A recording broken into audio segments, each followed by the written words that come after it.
Tunafahamu klabu ya Simba walicheza mchezo wa mkondo wa kwanza wa robo finali ya kombe la shirikisho barani Afrika dhidi ya Al Masry na walipoteza kwa bao 2-0, na usiku wa kuamkia leo kikosi cha timu ya Simba kimerejea nchini kwa ajili ya maandalizi ya mchezo wa mkondo wa pili wa robo finali utakaocheza siku ya Jumatano tarehe 9 Aprili 2025 kwenye dimba la Benjamin Mkapa.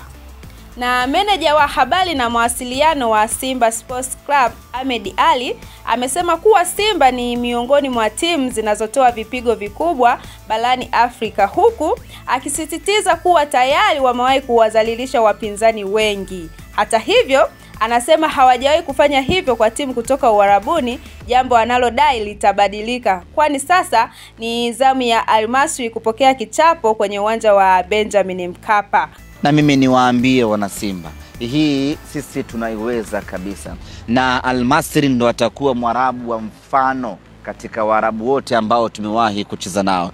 Tumeshafunga Waarabu wengi sana, lakini kumfanya vibaya Mwarabu hatujawahi. Tumewafanya vibaya timu nyingine huku wakina Horoya kutoka Afrika ya upande huo mwingine, lakini Mwarabu kumchakaza hatujawahi kuwachakaza Waarabu. Kwa hiyo itakuwa nizamu ya Al Masry kumchakaza Benjamin. Hilo sisi wala hatuna mashaka nalo. Lakini pia amezungumzia mchezo wa marudiano wa robo finali ya kombe la shirikisho barani Afrika. Amebainisha kuwa mabao mawili waliofungwa nchini Misri sio changamoto kubwa, na anaamini anaweza kulipa kipindi cha kwanza tu. Ametoa kauli hiyo kwa kujiamini, akielezea kuwa Simba tayari imepitia vizingiti vigumu na sasa haina hofu ya kwenda kufanya makubwa katika mchezo huo wa Aprili 9, 2025 na kutinga hatua ya nusu finali. Kwa hiyo magoli mawili kwetu wala sio mlima hata kidogo. Tunafahamu kabisa namna gani ya kuyavuka hayo magoli mawili na mnyama akaenda hatua inayofuata.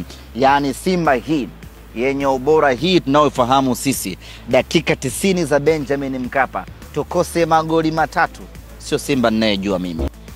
Sasa wewe kama shabiki wa klabu ya Simba, unahisi kauli ya Simba hii tunavuka itafanya kazi siku ya Jumatano? Dondosha komenti yako kwenye ukurasa wetu wa Instagram StanTV_TZ.